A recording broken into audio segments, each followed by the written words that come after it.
ಕರ್ನಾಟಕ ರಾಜ್ಯ ಅನುಮತಿ ಪಡೆದ ವಿದ್ಯುತ್ ಗುತ್ತಿಗೆದಾರ ಸಂಘ ಮಲ್ಲೇಶ್ವರಂ ಉಪಸಮಿತಿ ಆತ್ಮೀಯ ಗುತ್ತಿಗೆದಾರ ಬಂಧುಗಳೇ, ದಿನಾಂಕ 14/12/25 ಭಾನುವಾರ ನಡೆದಂತ ರಾಜ್ಯ ಪದಾಧಿಕಾರಿ ಚುನಾವಣೆಯಲ್ಲಿ ಆರ್ಆರ್ ತಂಡಕ್ಕೆ ಮತಗಳನ್ನು ಹಾಕಿ ಜಯಲಲಿತಂಗೆ ಮಾಡಿದಂತ ಎಲ್ಲ ಗುತ್ತಿಗೆದಾರ ಬಂಧುಗಳಿಗೆ ನಮ್ಮ ಉಪಸಮಿತಿಯ ಪರವಾಗಿ ಧನ್ಯವಾದಗಳನ್ನ ಹೇಳುತ್ತೇನೆ. ಆರ್ಆರ್ ತಂಡಕ್ಕೆ ಜೈ.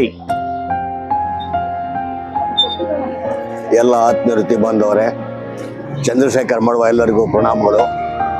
ನಿನ್ನೆ ನಡೆದಂತಹ ಮಹಾಚುನಾವಣೆಯಲ್ಲಿ ಎಲ್ಲರೂ ಬಂದು ಮತದಾನ ಮಾಡಿದಂಥ ಎಲ್ಲ ನನ್ನ ಆತ್ಮೀಯ ಬಂದವರಿಗೆ ಹೃದಯಪೂರ್ವಕವಾಗಿ ವಂದನೆ ಸಲ್ಲಿಸ್ತೇನೆ. ಹಾಗೂ ನಮ್ಮ ಆರ್ಆರ್ ತಂಡವನ್ನು ಜಯಗಳಿಸಿ ಸಹಕರಿಸಿದಂಥ ಎಲ್ಲ ಕಾರ್ಯಕರ್ತರಿಗೂ ನನ್ನ ಆತ್ಮೀಯವಾಗಿ ಹೃದಯಪೂರ್ವಕವಾಗಿ ವಂದನೆ ಸಲ್ಲಿಸ್ತೇವೆ. ಇಂತಿ ಮಲ್ಲೇಶ್ವರಂ ಸಮಿತಿ. ಜೈ ಹಿಂದ್, ಜೈ ಕರ್ನಾಟಕ. ಆರ್ಆರ್ ತಂಡಕ್ಕೆ